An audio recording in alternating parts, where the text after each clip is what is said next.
Well, hello there again, everyone. This is Jim Laughter here in Tulsa, Oklahoma, and we are going to get started again here on our study. We are, of course, still working on John Maxwell's book, Developing the Leader Within You.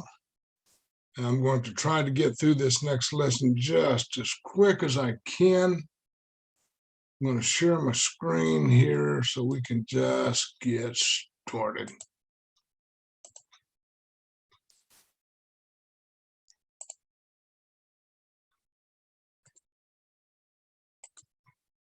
All right, so here we go. We are going to just get started and see how far we can get. Let me take care of some of this. Get rid of some of that stuff there. All right. So we are working on John Maxwell's book, Developing the Leader Within You. We're going to be doing chapter 8 today. Don't want to spend a whole lot of time in overview. We have decided that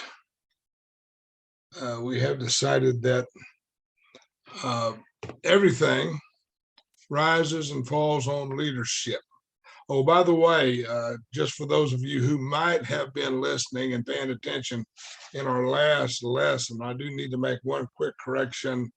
In our last session, I gave credit for a Zig Ziglar quote to John Maxwell when I mentioned Zig Ziglar's quotation that if you help enough people get what they want, you can have anything you want. And then I said, and that's what John Maxwell said. John Maxwell didn't say that. That was a quote by Zig Ziglar. But of course, any of you that are in any kind of a marketing business at all, particularly network marketing, you knew that. So you knew the quote, and then you knew that I didn't know what I was talking about. So nothing else matters. So we're going to move right on along after that. But in any case, so we have established the fact that everything rises and falls on leadership, because we are trying to dig out the nuggets of leadership within us and become what we can be as far as being a leader is concerned. This is a very, very quick overview. We've talked about these 6 chapters, chapters 1, 2, 3, 4, 5, 6. Chapter 1 covering influence, 2 priorities, 3 integrity, 4 creating positive change. 5, we talked about problem solving, and then chapter 6, we talked about attitude, which is the extra plus in leadership. And then last week, or the last session we were together, we talked about developing your most appreciable asset, and that is people, the people that you keep around you, the people you circle yourself with. We talked about our expanded circle of influence, and then we also talked about building an inner circle of people around you, people that you can get close to, that you can confide in, that they can confide in you. These are not just your general population. These are a few people that you can bring close in and have a very intimate relationship with as far as it comes to leadership. This week we're going to talk about, we're going to get into chapter 8 of the book. And chapter 8 talks about vision, and vision is the indispensable quality of leadership. I want you to get familiar, if you will, with this book. This book that I've got placed up on the screen, this is called The Servant as Leader. It's written by Robert Greenleaf. The fellow on the screen there, the editor, Kent Keith, he was just the editor of the book, but Robert Greenleaf wrote that book, and I want to read you an excerpt from that book. If you don't have this book, buy it. You can get it on eBay for a couple of bucks. I think they're like $4 or $5 right now. I looked them up earlier today, and you can get them for $4 or $5 in paperback, and that includes shipping and everything. It's a book that you might want to put into your library. This book deals a lot with Christian leadership, so it depends on how religious and faith-based you are. But Robert Greenleaf says this in his book. He says, foresight is the lead, L-E-A-D, that the leader has.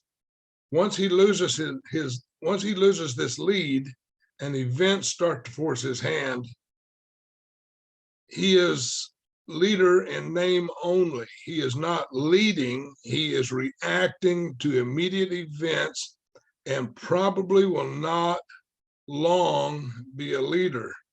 There are abundant current examples of loss of leadership which stem from a failure to foresee what reasonably could have been foreseen. Okay, so we are going to talk about vision. We're going to get into the definition of that, but I do recommend go ahead and order this book, spend a little bit of time in it. It's not going to open up any great avenues of thought. It's not some deep theological expose of anything, but every now and then, you know, if you get into a cave and you go digging around in the cave, sometimes you can find a nugget. Sometimes you just find coal, but sometimes there's a nugget hidden away in there. So let's just get started here and see what we can find. Again, I want to just delve just a moment into the definition of vision, so we know what we're talking about. And vision again is a noun, person, place, or a thing. And according to the dictionary, it says a vision is the act or power of seeing. The act or power of seeing. Now, Helen Keller, who we all know was a very famous and very articulate lady who was blind, and she was deaf. She couldn't see. She couldn't hear. She overcame great adversities until she actually became a community leader and a national figure. And someone asked her one time, he said, what would be worse than being born blind? And her answer was to have sight without vision, to be able to see, but to have no vision, to not be able to imagine, and all those other things. So a couple of other definitions out of the dictionary is something seen in a dream. A vision is something seen in a dream, or a trance, or ecstasy. It's a thought, it's a concept, or an object formed by the imagination. So as we're going through this session, I want us to imagine vision, because that's where vision comes from. It's from deep within your imagination, being able to see things not as they are, but as they will be. It's you can relate that to faith, the substance of things hoped for, the evidence of things not seen. So a thought, a concept, an object formed by the imagination, the act or power of imagination, a mode of seeing or conceiving. Whenever you start out, and we talk a lot about network marketing because that's our business, that's what we do.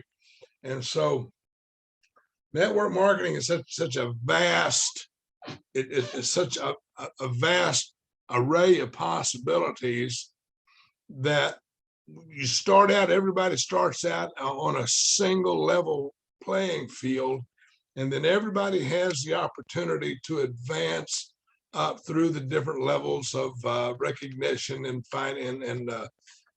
pay structure and all that sort of thing.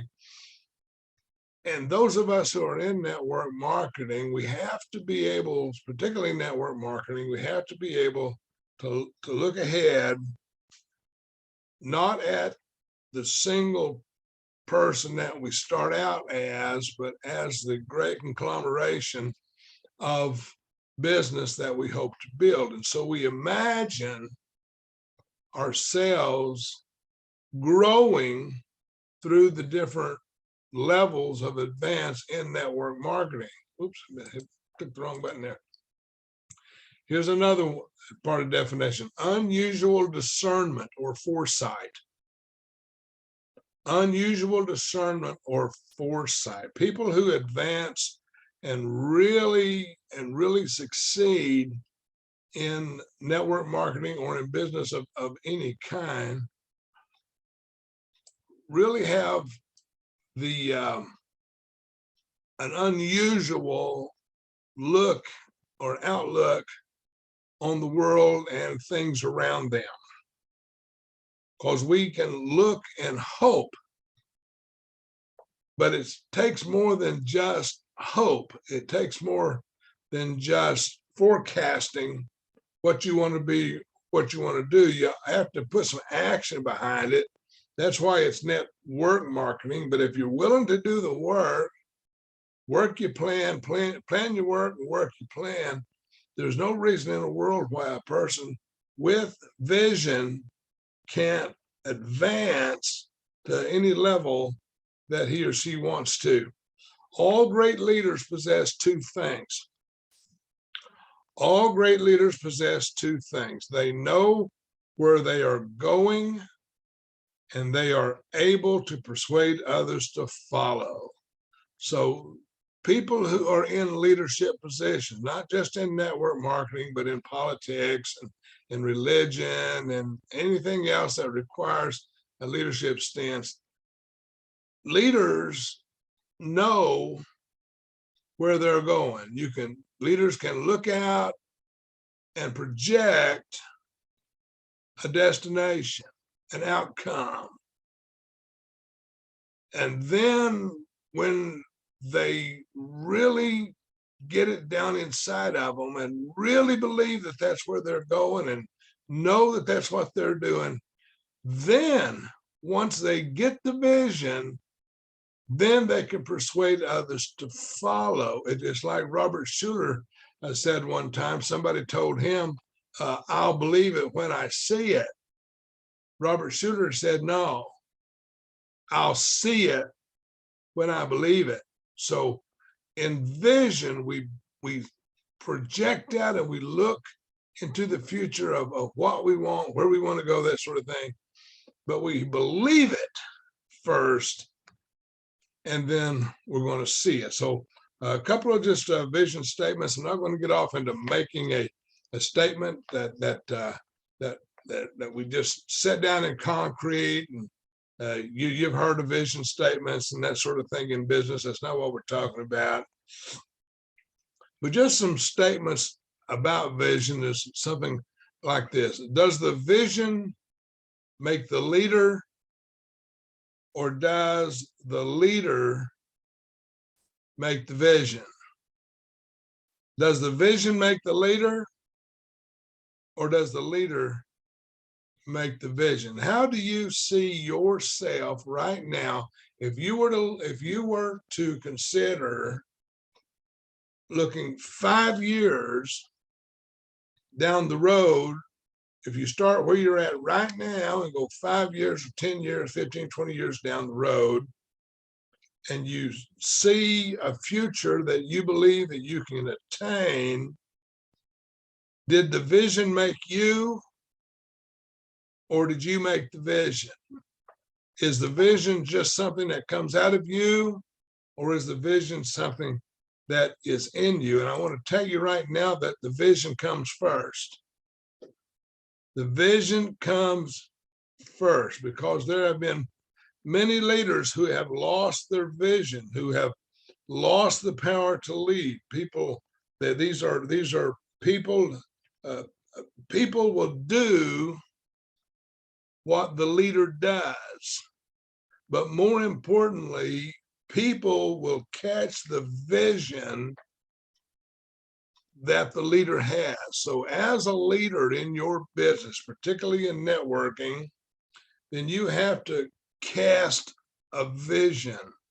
When I was president of the Tulsa Night Riders Club here in Tulsa, every year, well, I was only president for 2 years, but at the beginning of each year, I made it a point that in the January meeting, I always wanted to be the first speaker in the first meeting of the year, so I could take about 30 minutes and cast a vision for the club for the rest of the year, to set direction, to get an idea of where we wanted to go, and cast my vision for the club, and then be a good enough leader that I could lead our club into that vision.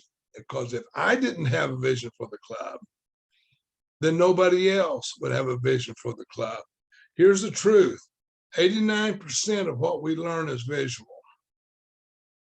So you will learn, people learn by observation, things that they see.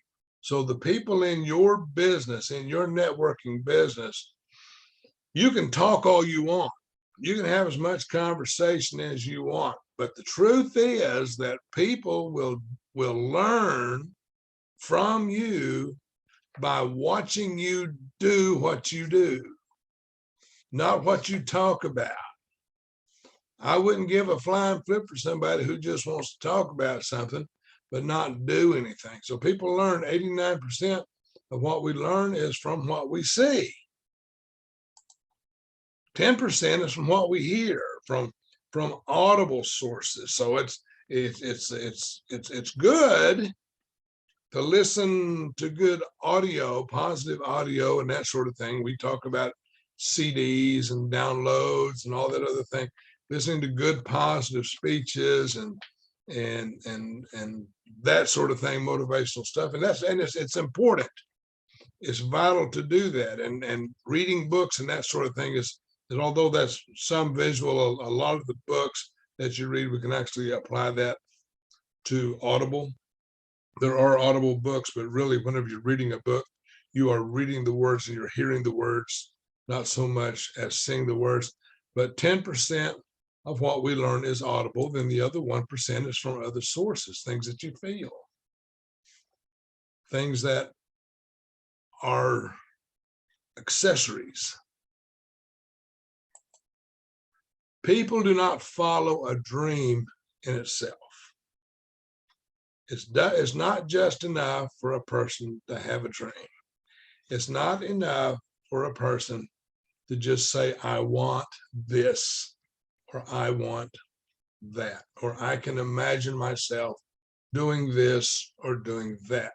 For those of you who are in network marketing, I'm going to tell you right now, I don't care what level you're at. I don't care if you just got started in network marketing this week or if you've been in network marketing for years.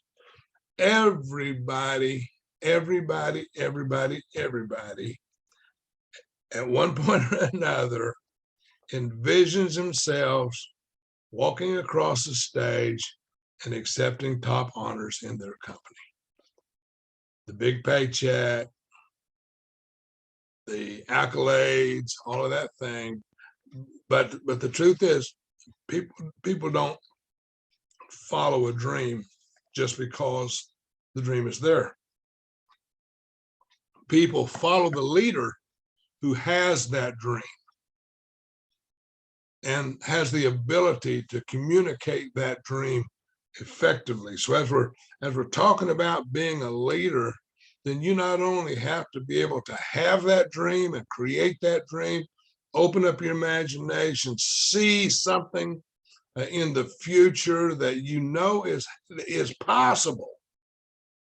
And as a leader, you have that dream and you can cast that dream to your group and say, this is where I see our team going. But people won't just latch onto that dream just because you say it. People will follow the leader who has that dream and has the ability to communicate that dream to the people that they influence. Remember that inner circle that we're talking about. You influence that inner circle. The inner circle influences the circle of influence, and so forth and so on. Now, I'm just going to tell you right now that you can be the best leader in the world and have a dream.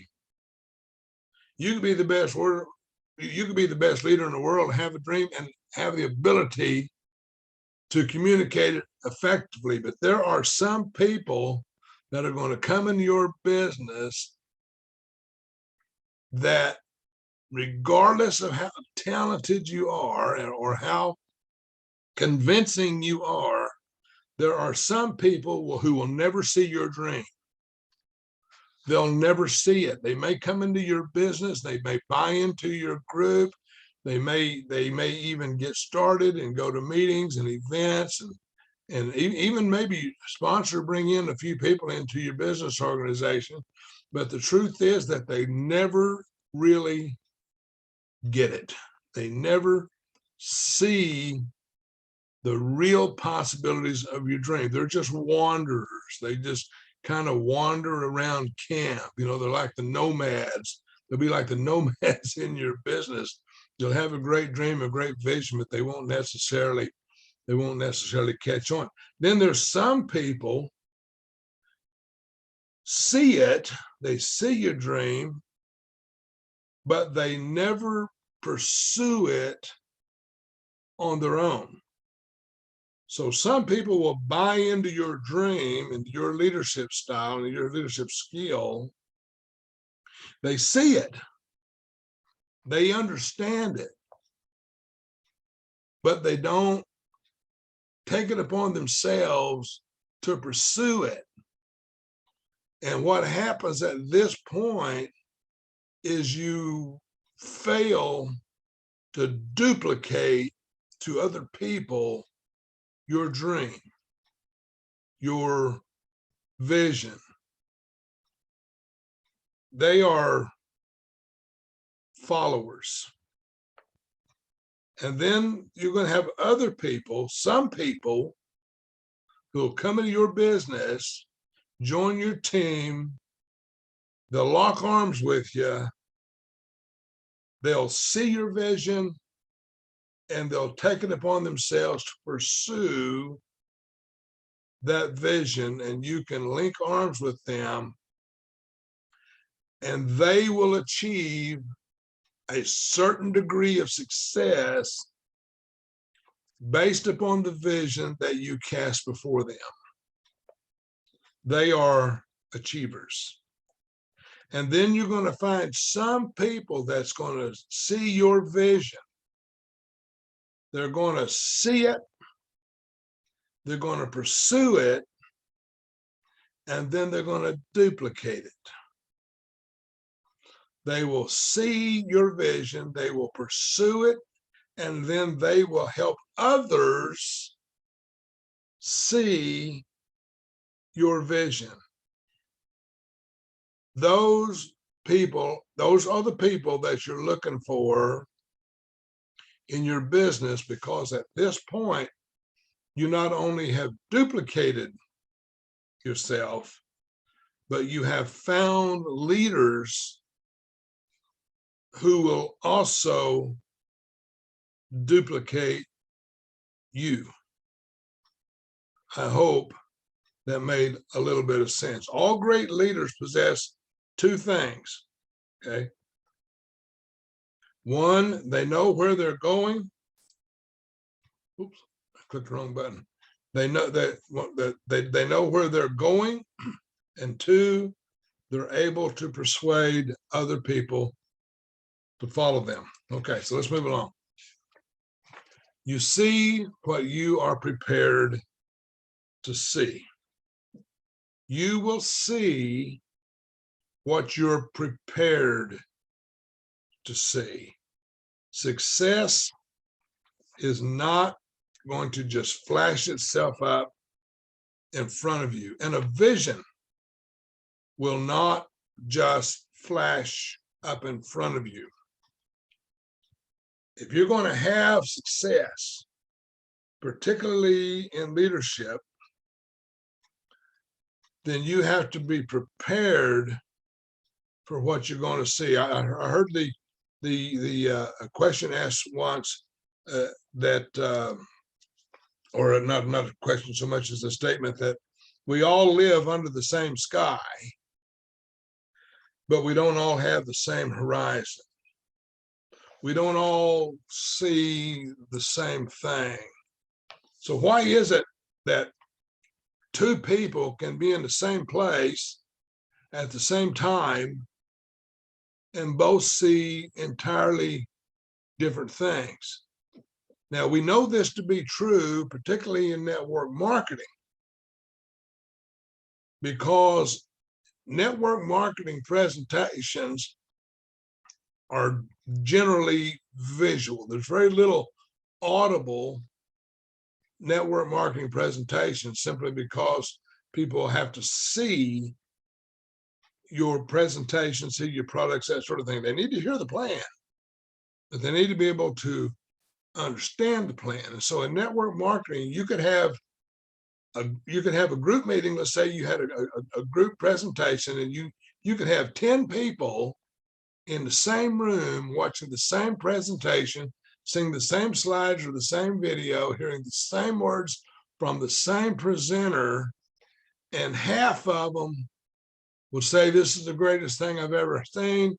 The other half would say, "I don't get it," because they didn't catch the vision of the presenter. You know, it reminds me of Henry Ford, and I know I talk a lot about Henry Ford, spend a lot of time talking about Henry Ford. He was one of our great industrialists. And you know, when Henry Ford was building the early models of his automobile line, they had the four-cylinder engine. They had a two-cylinder engine. They had a four-cylinder engine. Eventually, they came up with a straight six, so they had 6 cylinders, and I mean, they were bumping like crazy and moving that automobile. But Henry Ford had a vision. He had a dream, and he went to the designers, the people who designed his engines. He said, "Listen, I've got an idea. I've got an idea to build an engine with 8 cylinders, and it's going to be complicated. I know it's going to be complicated, but I want you fellas to go to work, and I want you to design me an engine that we can put in our cars that will run on 8 cylinders, all firing in unison, and building a great power plant." And his best designers looked at Henry Ford and said, "It can't be done." Henry Ford said, "Do it anyway." And then they said, "Mr. Ford, your dream is impossible. We cannot produce it." And Henry Ford said, "Produce it anyway." He said, "I'm going to give you unlimited resources, and I don't care if it's possible or not. Go to work, stay on the job until you get it done, no matter how long it takes or how much it costs. I want an engine with 8 cylinders." And friends, I want you to know that became, and it took months to do it. It wasn't done overnight, but it took several months for his engineers to design and create an engine that we now know as the V8. And that came from an impossible dream. This is something that the best engineers in the world said can't be done. It can't be done. So why was it that all of these people were all working in the Ford Motor Plant, and one could see the possibilities and the others couldn't? Because of the vision. It's because of the vision. It also reminds me of a young college president that had a conversation with the church bishop. And the bishop says to the young college president that everything that has ever been invented has been invented. Everything that ever can be invented has been invented. Every idea that man can come up with it's already been done. You know, I told you about them wanting to close the patent offices here a while back, and the college professor This is at a religious college. And so this college professor said to the bishop, the man in charge, he said, you know, Bishop, he says, I just don't believe that. He says, I believe that over the next 50 years, science is going to advance to the point to where men are going to be able to harness flight. And we're going to be able to learn, they're going to learn and engineer flight. And the bishop says, no, it's not going to happen. He says, if God wanted men to fly, he'd have given them wings. He said, only angels are designated to flight. That bishop's name was Bishop Wright, Wright. Sitting at home in Bishop Wright's house were his two sons, Orville and Wilbur. The father and the son they all lived under the same sky, but they saw totally different horizons. Let's move on. We see what we are prepared to see, not what is. We see what we are prepared to see. So in your business, prepare yourself to see things that are unseen. Look into the future at the possibilities that are out there for you. It's going to take a lot of work to get there. Here's 3 questions that leaders should ask. The first question is, what do others see? Why do they see it that way? And how can I change their perception? When Wilma and I was introduced to our network marketing business a few years ago, we were in the same living room here at our house. People that we knew had come by to show us a way that we could change our lifestyle. And we watched the same information on the same screen. And I sat there in my chair saying, this will never work. And Wilma sat 5 feet away from me in her chair and said, we can do this. What did she see that I didn't see? I saw work. She saw possibilities, looking at the same information. So ask yourself, what do the people around me see? Why do they see it that way? And how can I change their perception? So when you're bringing your business into somebody else's home or in front of them, trying to get them to be in business with you, understand that people are not going to see your vision exactly the way you see it. They may not see it at all. It's a possibility. You may think what you're doing is the best opportunity in the world, and somebody else will look at it and say, I just don't see how this can work. Why do they see it that way? Chances are they see it that way because they were involved in something else before that didn't work, or that they didn't work the system. And if somebody has that perception of your business, how can you change that perception? You're not going to change it with argument. I can tell you that. I can tell you that part right now. Let's move right along. Here's another book that you may want to you may want to order. You may or you may not, but this is called Increasing Your Leadership Confidence by Bob Beal. And in the book, he says, keep in mind the difference between a winner's and a loser's mentality. Winners focus on winning big, not just on how to win, but how to win big. Losers, however, don't focus on losing, They just focus on getting by. So many times somebody will ask you, and you'll run into people, and they say, well, how are you doing? And if you're not conscious of your answer, a lot of people will just say, I'm getting by, or I'm doing okay.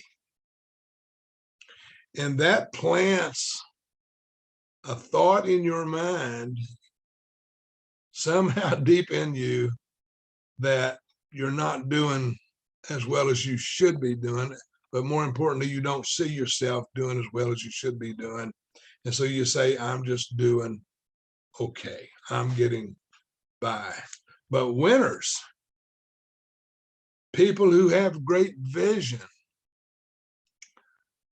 don't focus on just winning, but on winning big. Losers focus not on losing, but on just getting by. I'll read you an excerpt from the book. The book asks this question. It says, if you had anything you wanted, unlimited time, unlimited money, unlimited information, unlimited staff or team, all the resources you could ask for, what would you do? If I've heard it asked this way, if you were absolutely certain that you could not fail, what goal would you set to accomplish? How big would you dream? How big would be your focus? And I'm going to tell you right now that your answer to that question is your dream. What would you do if it was totally unlimited? And the answer to that question is your dream. The answer to that question is your vision. So I'm just going to tell you right now, make it worthwhile. Followers find the leader and then the vision. People are going to come out of the woodwork and they're going to find you because you've got a vision. Followers come out and they find the leader and then they find the vision. But the leader finds the vision and then the people. There's a vast difference between a person with vision and a visionary person. I've got a short list here that I want to just kind of shoot through. I'm really trying to keep this to a reasonable amount of time. Look within you. What do you feel? When you're working on your vision, and remember, you're setting a vision. The first place to look is to look within you. How do you feel within you? A person with a vision talks a little bit, but does a lot. A person with a vision. A visionary person does a little, but talks a lot. Okay. So it's better to have a vision than to be visionary. A person with a vision finds strength from his inner convictions, but a visionary person finds strength from outward conditions. So somebody may be a visionary, but if the conditions aren't just exactly right, then they don't have the fortitude to act on it. But a person with a vision sees such a big picture, and their inner convictions are so great that they say, no matter what, I'm going to get this done. A person with vision continues when the problems arise, and problems are going to rise. If you've got a vision, I promise you there's going to be roadblocks. A person with vision continues even when the problems arise. A visionary person quits when the road gets rough. So a person can be a visionary, doesn't mean they've got a vision. Been a lot of great people in the world who had a vision. Thomas Edison, man with a vision. Andrew Carnegie, John D. Rockefeller, Abraham Lincoln. These were all people with visions, not just a visionary, not just visionaries.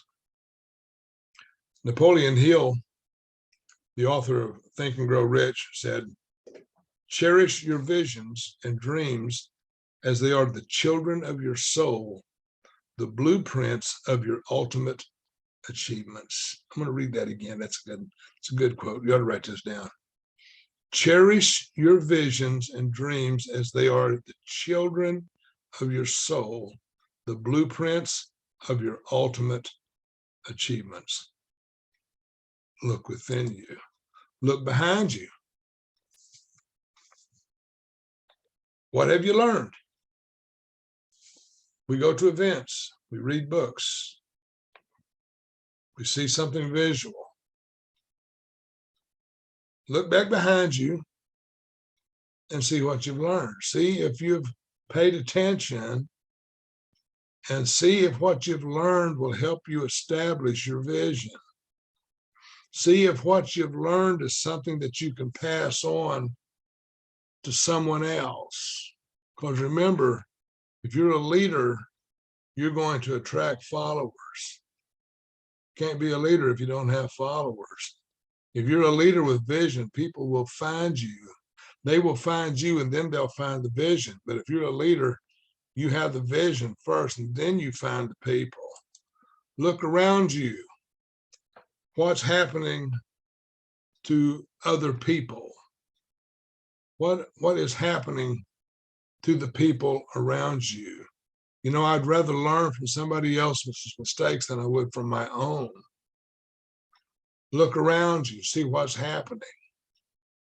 See what makes someone successful and what makes someone doubt. Look ahead of you. What's the big picture? Look ahead of you. Can you see the big picture out there in front of you? You can if you have a vision. You may not if you're just a visionary. Leaders are concerned with the organization's basic purpose, why it exists, and what it should achieve. They are not preoccupied with the how-to or the nuts and bolts aspects of the operation. Moving right along. Look above you. What does God expect of you? God's gift to me is my potential. God's gift to you is your potential.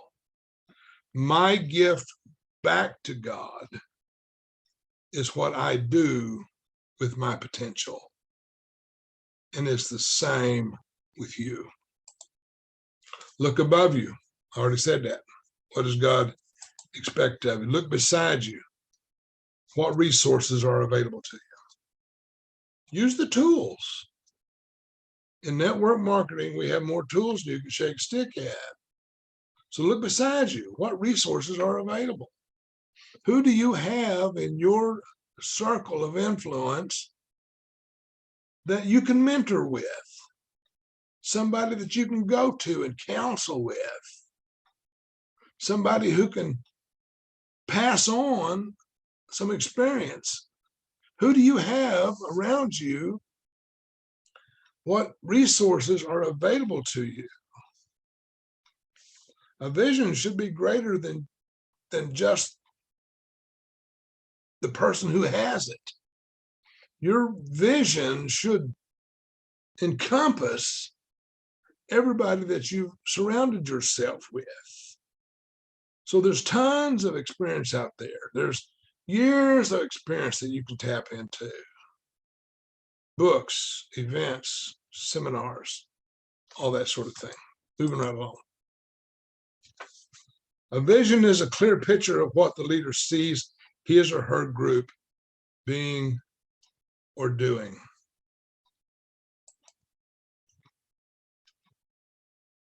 Look at a couple of levels here now. One fact is true, that the leaders who effectively communicate their goals to their followers achieve more than those who don't. So as a leader, you've got to be a communicator. And so there's a couple of levels I want to just shoot through here, then we're going to move on. But level one is perception. Perception. I didn't have room to write everything down. But seeing what is now with the eyes of reality. So perception. What do I perceive to be the reality of my situation? Level two is probability. The eyes of discernment. Seeing what will be is the eyes, seeing through the eyes of discernment.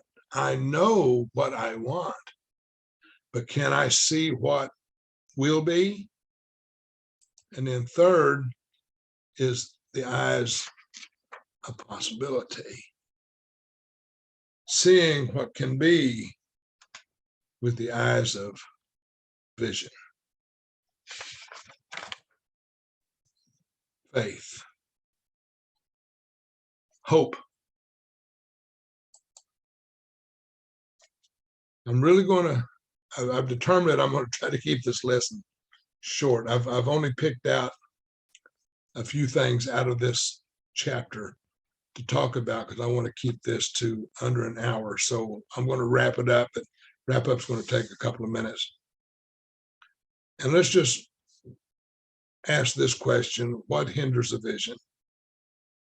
If you're a leader, you've got a vision. And if you're building up a leadership lifestyle and a leadership posture, then you're going to have to understand that there are going to be hindrances along the way. So we see things not as they are, but as we are. So I can't see, and you can't see more than you are. Everything that you want is already in you. All the greatness is within you. And there's 10 types of people that I want to go over right quick about things that can hinder a vision, particularly in an organization. The first one are limited leaders. Limited leaders. These are leaders that either lack the vision or the ability to successfully pass on the vision. These are leaders that lack vision or lack the ability to pass on a vision. If you find yourself in that situation, then you need to backtrack a little bit, and you need to go back and watch some more visual, get more self-confidence, that sort of thing. The next one is concrete thinkers. These are people who it is what it is. Some men see things as they are and say, why? That's a concrete thinker. I dream of things that never were and say, why not? Concrete thinkers. Then there's dogmatic talkers. Most of the time, a dogmatic person knows nothing but conventional things. In other words, this is the way it is. This is the way it's always been. And this is the way it will always be. continual losers. Continual losers look at their past failures and fear the risk of pursuing a vision. Their motto is, if at first you don't succeed, destroy all the evidence that you ever tried. Some people are determined not to succeed. You're going to get these people in your group. You're going to get these people in your business. Then there's satisfied sitters. A satisfied sitter is a person who they strive for comfort.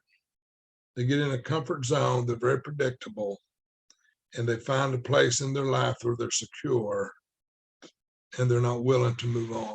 Now, this is pandemic, particularly in the United States, because for years we've told our children, go to school, get an education, learn a trade, get a job, have security, make some money, save 10%,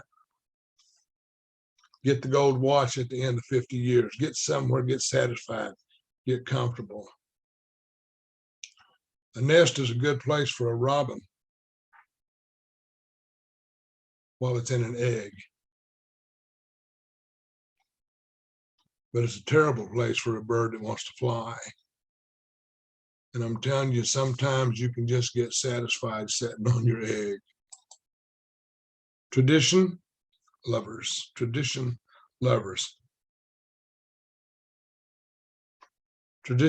are people who, it's just tradition that I'm always broke. It's tradition that we don't advance. It's just tradition that we stay where we are. Do you know that in the House of Commons in England, it's kind of like the Senate, not the Senate, the House in Washington, D.C., but in the House of Commons in England, 1 year, now this is a couple hundred years ago, 1 year they painted some of the railings and walls and that sort of thing in the House of Commons. And then when the members of the House came together to meet, someone, and nobody knows who, pulled a man aside and said, we want you to stand here at the bottom of the steps, and as the members go into the house, tell them not to touch this wall or that wall or whatever, so that they wouldn't get paint on their clothes and on their hands and that sort of thing. And it became a tradition that from then on, there was always an attendant standing at the foot of the steps, and they called it a footman. You've seen this on Downton Abbey and all the other English shows. And that tradition became so ingrained in the House of Commons that that family of that first man became the footman of the House of Commons. And it carried on for generations that a man from that family stood at the house at the foot of the steps and told the members of the House of Commons not to step on the wet paint. They had no other purpose but to tell the members of the House of Commons not to step on the wet paint. The paint dried. Back then, the paint dried, but the tradition stayed the same. Tradition. Census takers. Some people never feel comfortable stepping out of the crowd. They just want to be counted among the few, census takers. Problem perceivers. Some people can see a problem for every solution. You're going to get people in your group that are going to find fault with everything. And problem perceivers are a classic sign of a person who has no vision. If you've got people in your group that all they can do is perceive problems, they are never going to advance to a level of success in your business. Self-seekers should be self-explanatory. Self-seekers are people who live for themselves, and they're so self-centered that they can never make a good member on your team. Now, these are things that hinder a vision. If you've got a vision, you've got to get past all of these things. And then, of course, there's always the person who forecasts failure. Some people just have a faculty for touching the wrong keys. There are some people, and I'm one of them, that can sit down at a grand piano and hit all the wrong notes. Doesn't matter how great your business is. It doesn't matter if you've got the best product in the world, the best marketing plan, if you've got the best upline, best whatever, it doesn't matter. There are going to be people that are still going to forecast failure. And if you're going to have a vision, a real vision, then you're going to have to get past them. One final thought, and then I'm going to shut up, because I think I've been on for just about an hour. Let me see here. I'm just a few minutes short of an hour. I'm going to wrap this up. Envision a picture. Let's say a landscape. And let's look at the elements of a landscape and see if we can relate it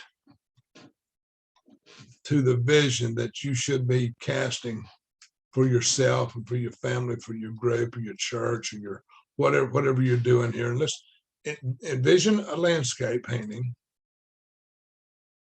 The landscape has elements, and one of the elements is the horizon.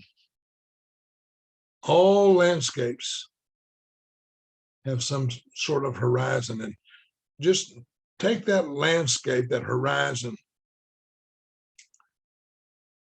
and let that be the leader's vision, because the horizon is always out in front of you. It's always out in front of you.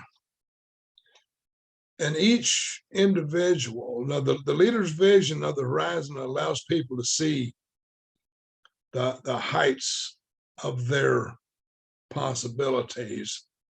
But each individual will determine how high he or she wants to go. Remember, we talked about the airplane with the attitude indicator and the altitude indicator, altimeter. Remember, we talked about all that. So as a leader, you can set the vision and let the vision be the horizon. And people in your group will rise up to your altitude to see the same horizon that you see. And then in every great landscape, there's always the sun. The sun would indicate warmth and hope. The sun would symbolize light that brings out optimism in people, light that, have you ever talked to somebody and cast a vision before them and seen their face light up and ever had anybody say, we could do this? That's the sun. Mountains, there's always going to be a challenge, always going to be a challenge. Sometimes when you're flying in an airplane, sometimes you've got to go over the mountains. But in a picture, in a landscape, the mountains are always in the distance. They're always going to be there. And you're going to have to climb them. Sometimes Sometimes you got to find a pass through them. Sometimes the only way to do it is just to go around them or go over them. If you've got some dynamite, you can probably go through them. You'll always see birds in a landscape. Birds indicate freedom of spirit, freedom and spirit.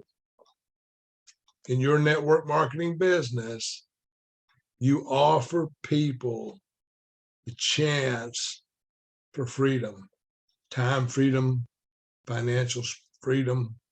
Sometimes people are just looking for some hope.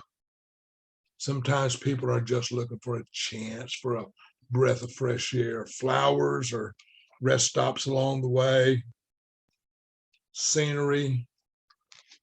If you're in your network marketing business, sometimes you can just show somebody a different point of view, someplace they can catch their breath, a path. There's always a path. Rarely ever see a landscape without a path. A path is a place to begin. A path is a direction, is something to follow. Set your vision and lay such a true path that people can follow you. And then finally, put yourself in the picture. Be in the picture.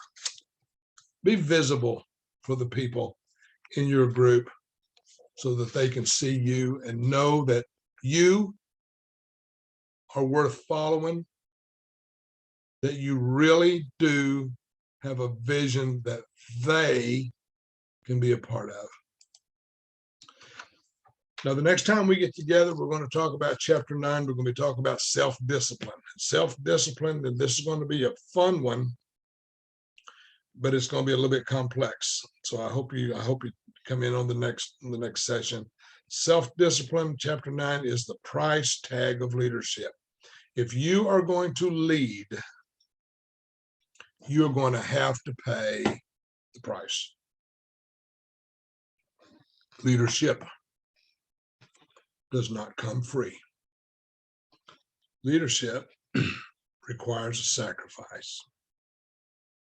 Leadership requires some self-discipline. And the reason for that is because as you build your business, particularly in network marketing, you will find yourself in a place where you will demand of your team a certain amount of dedication.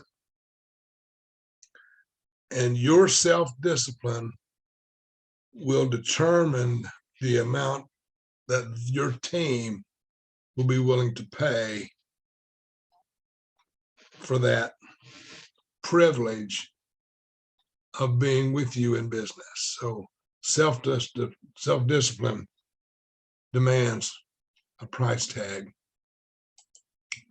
For those of you who don't know me, my name is Jim Laughter. I live in Tulsa, Oklahoma. My phone number is 918-510-4583. My email is jimwilma.laughter@gmail.com.